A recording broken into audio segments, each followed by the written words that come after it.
you start? I mean, for instance, you know, do you have a gay person in there? Because if you're going to have to repopulate the Earth, Yeah.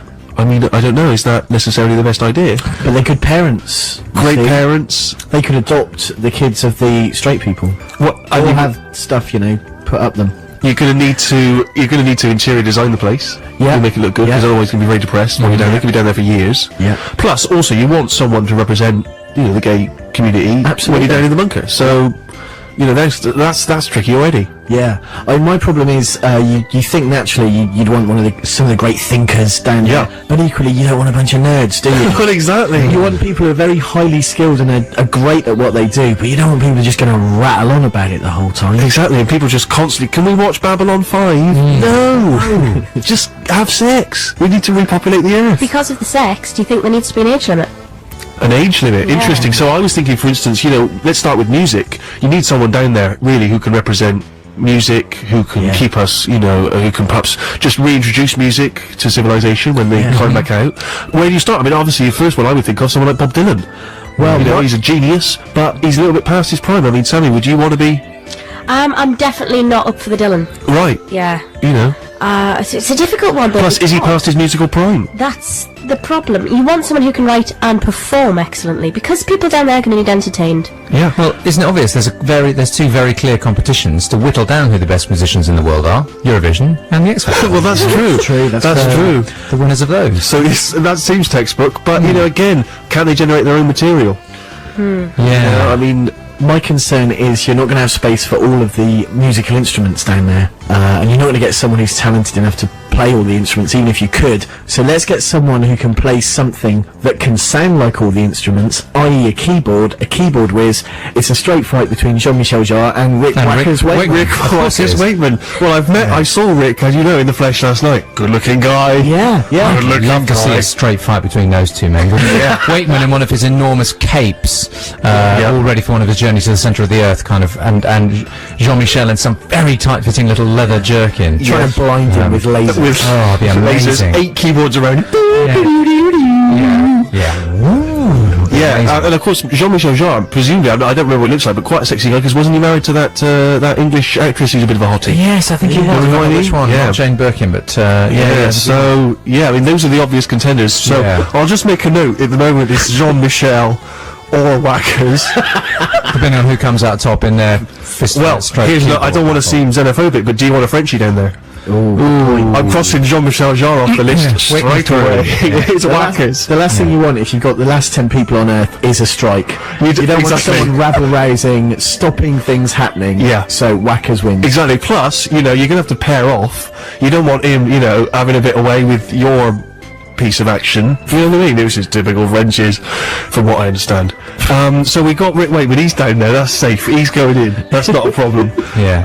Well, I'd say I have to throw it open to the listeners as well.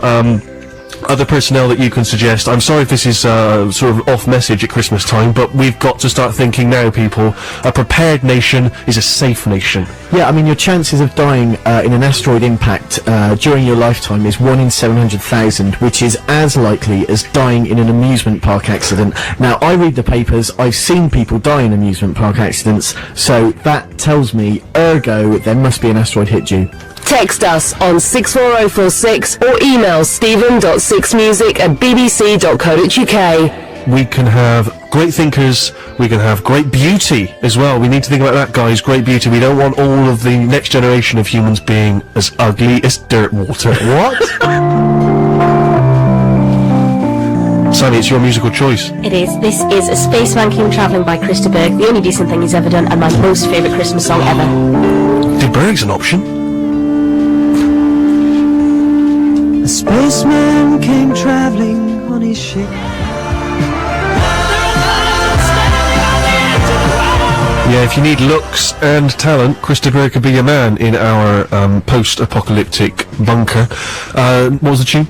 It was Christa Berg's A Spaceman Came Travelling, and I really love it. Even though it's not entirely Christmassy, it's probably my most favourite Christmas song. We are starting to establish some categories for our Noah's Ark, if you like, of great and the good. If you've just joined us, I'm a little bit concerned that as we approach Christmas, it's easy to forget that a meteorite could strike at any time and wipe us all out. We need to think quickly about who we would put down in our secret bunker. I'm presuming that government have already got theirs, so this is more of a sort of cultural bunker. We introduce whoever's left, survivors, to art, politics, culture. But so really, what kind of categories have we got down there? I mean, they may have to repopulate the earth. Yeah, well, we've obviously been through music already. That's pretty much all signed off and confirmed. We've just got a broad heading of entertainment at the moment. just Right, to keep okay. people on their toes and happy. Well, I have to say, having been to Strictly Come Dancing, Brucey a lot more on the ball than you might think. Really? It's Yes. all an act? No. He may look a little bit doddery on TV, but I'll tell you, he is full of beans. 8 years old, he was tremendous. Well, he did some sort of song and dance number last night, didn't he? They sort of allow him on the last show of the series to just go bonkers. But did it so effortlessly, I have to say. Yeah. Very, very good. That's Keeping the audience hardwired, entertained. that's Yeah, I mean, he's running through his blood. But is Brucey a touch old? Well, how long are you going to be down there? I mean, you don't want to have to store a body for 20 years. But Bruce has been, mating with younger, younger ladies for most of his career. No, I mean, God bless him, but yeah, it may be that that moment's passed for him. Is there a new Brucey? Oh, there's a question. Not Dermot O'Leary, is it? Vernon Kay? Okay, I'm writing a name down. Shane Ritchie. Richie. Shane Ritchie's. I mean, I tell you, if you've never seen Ritchie on maybe an old episode of Pebble Mill, he comes on. That guy runs amok. He can sing. He can dance. He does the funnies. Plus, he's a great actor and a good-looking guy. He's very much a more disciplined Freddie Starr, I find. He's very much like that. He's the sort of non-terrifying star. What I'd say about this whole thing is that it reminds me very much of a play called The Admirable Crichton. Do you remember Okay, that play? yeah, We made yeah. a film in which a very hierarchical British household was shipwrecked, and the butler, who was called Crichton, instead of being the humble one who made tea for everybody, was the best at coping with the environment and became the highest in the hierarchy. Sure, everybody yeah. referred to and deferred to him, and even the lord of the manor who'd been erected with him. So when we think about everybody hunkered down in this bunker, we have to think about what practical use they would be and how best they would be able to deal with something. So I'm thinking he's polymaths. I think people who can do more than one thing. Okay, interesting. I'm thinking Interesting. Stephen Fry. Fry, obviously a strong contender. On my list. Fry. I'm also Jenny Lester's said Fry because he's gay and a great thinker. Well, this is true. I mean, I think Fry's probably a no-brainer. Yeah. I think Fry, I could even be happy to put him outside of the top 10 as a sort of given. You know, like there's Iron Discs, you get the complete works of Shakespeare and the Bible. My suspicion is Fry's already there. Yeah. What about, just quickly, if I can throw in a big political leader, a lot of people are saying Barack Obama is the hot young talent, but he's not tried and tested. No. Whereas, would you let Clinton down there loose with some women? You probably wouldn't, would you? So I don't know. Again, political suggestions are welcome. No, and of course what he's famous for, that's not the way you make babies. Absolutely right. Thank you very much indeed. Yeah, but other categories we've also got a loose heading of brains. Brains, yeah. So that would be politics, that would be the great thinkers, Sure. the intellectuals of our time. Brawn, people who can get stuff done. Yes. Who's going to get down and dirty? Who's going to actually get things happening? And also, I guess, Braun, they're taking care of security measures if anyone needs a slap. Absolutely. There's an obvious name there, Andy McNabb. Yeah. I mean, no one really didn't find him. Yeah, well, exactly. No one knows what he looks like. So people will be sat around going, well, hang on a minute, I recognise Fry, but who's that fellow over there in the balaclava? It's McNabb. And Don't worry, that's what we need to know. And 10 years later, he'll be making money telling all your dirty secrets. McNabb. That's true, actually. Yeah, maybe not McNabb. I tell you, can I suggest a close personal friend? He ticks a lot of boxes. Yeah. Good looking, talented, and got the brawn. It's only The Rock. Yeah. Dwayne The Rock Johnson. Okay. All right. Yeah. But food's going to be limited. Surely someone that massive is going to be eating all the food. Well, I'll counteract that with the beauty section. I've got Cheryl Cole. someone who wouldn't eat anything. Exactly. So then you can have the Rock in there. Perfect. And what are Cole's other credentials? She's beautiful. She can sing. She's obviously a very good judge, so I think she'd be quite fair if there are any arguments. She could be the kind of Chief Justice, couldn't she? Wow. Cole Cheryl could be Cole, the Chief She's Justice. Northern, so arbiter. we know she can knock out kids. So my vote's on Cole. You mean when you say knock out kids, you mean not if they get out of line? You mean No, just, you can pop them out? popping them out, yeah. I see. All right. Well, I'm not going to necessarily throw Cole in at this point, but I think she's a strong contender. But who do we say? I think Dwayne's got to go in there. I mean, having known the man, he's a great man. So, well, okay. Again, suggestions welcome. There's many categories up for grabs. So we're going to need to nail this 10 down by the end of the show. Text us on 64046 or email.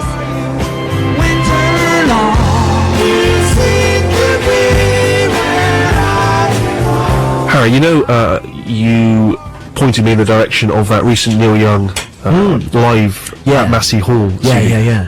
I think it came out last year, was it, or earlier this Yeah, year? it was 07, I think. Yeah. Absolutely tremendous. No, If it's you're a young incredible. fan, it's him stripped down, a lot of the songs which later made it onto Harvest. Yeah, some of them he's playing for the first time live, which is amazing. Well, there's another release which has just come out, which is called Sugar Mountain, live at Canterbury House, 1968, which predates, I think, even one, or maybe his first or second solo album, so it's a lot of really early stuff. Sound quality is quite poor, but he's very, very jovial. You know, he became something of a grouch later in life. yeah. He's very jovial.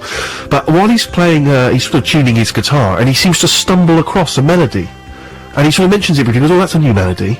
And that melody is what later became the tune we just heard, Winter Long. And it's extraordinary just to hear him sort of stumble across it. How the magic happens. How the magic happens. So it's well worth tracking down if you're a young fan, because there's some cracking stuff on there. Okay, so Steve Show 6 Music, still to come, live music from Rachel Unthank and the Winter Set. We're just trying to put together a list which we'll be sending off to the powers that be of people who may need to make it into an underground bunker should the meteorite hit, which we need to monitor. Actually, we should get someone on there, just keeping an eye on the skies. So far, the only people who are definitely in there, we got Fry, he's a guaranteed, Stephen Fry, and Whackers, Rick Wakeman. Perhaps a left field choice, a lot of people are saying, but you know, that's the nature of these things. Often, you know, it's not always the obvious person. If you need someone who's got the sort of survivalist instinct, there are a couple of obvious options, I suppose. Bear Grylls. Grills. Bear Grylls. I've thrown it in an eye, which he wouldn't be happy about, because he likes to keep things tight. But yeah, Bear Grylls is amazing. I mean, he can find water anywhere. You know, you can drop in the middle of a desert and he'll have you know, water flowing before you can say Ben Fogle. Also another good option. I'm on Mia's.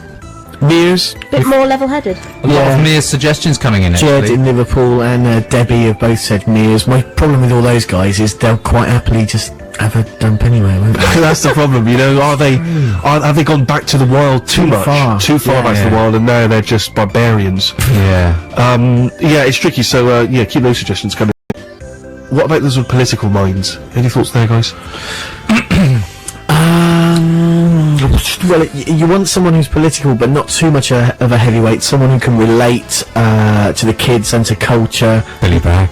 Billy Bragg. Billy Bragg. Bragg, isn't Yeah. it? Well, of course. Polymath. Yeah, Lembit Opik as well. Opik. His dalliances with the old cheekies. Yeah. Now they've fallen out. That's it. He's fallen out with the cheeky girls, hasn't he? No? Well, yeah, but Has he? kept it going for a while. He did, didn't he? But yeah, but he's obviously got something going on down below. Oh, it must be terrifying. But no, I mean, because we've got to remember that they're still going to have to repopulate the earth. Yeah. And you know, Billy. I mean, God bless Billy Bragg, but he's getting on. Maybe Lembit Opik. I mean, he's the only. Aside from, say, someone like the classic Paddy Pantsdown, Yeah. Ashdown, but I've not seen him for a while, Lord Ashdown. I suspect now again he's probably pushing it a bit. Yeah. I'll make a note of what's his name? Lembit. Lembit Opik. Just a vote from the youth here. I would rather have Bragg You rather have Billy Bragg? than Opik. Yeah. He's more entertaining, he's charming, less weird looking. Even if he is an older fella, less weird looking. Okay, here's one. We've already seen. We know he can be entertaining. We know he's a smart cookie, and we've seen him do tremendous work here in London. Boris Johnson. I was thinking, at the moment we mentioned him, I thought we'd suddenly, you know, the texts are going to start going wild because they'll say we're getting political. The BBC can't be political at any stage. We're not saying, listeners, that we think Boris Johnson's politics is agreeable or disagreeable. We just think that maybe he's a good, you know, he's a good contender. guy. Plus, You know- he's got blonde, recessive gene hair. That could be useful. Keep the blonde Yeah. gene in there. And once again, of course, you know, he's been known to have the occasional dalliance. Yeah. So And he's you a know, big lad. He's a big Put, boy. put him on the door. If you need to. Before we move on, we need to get a musical choice from you, Harry, for the news. Yeah, this doesn't really appear to be remotely Christmassy, but I remember when I bought the album, it's from Sugar's third album, Fun and Easy Listening, and I was so excited, it felt like Christmas. And as I got home and I unwrapped the CD, the tension was just unbearable,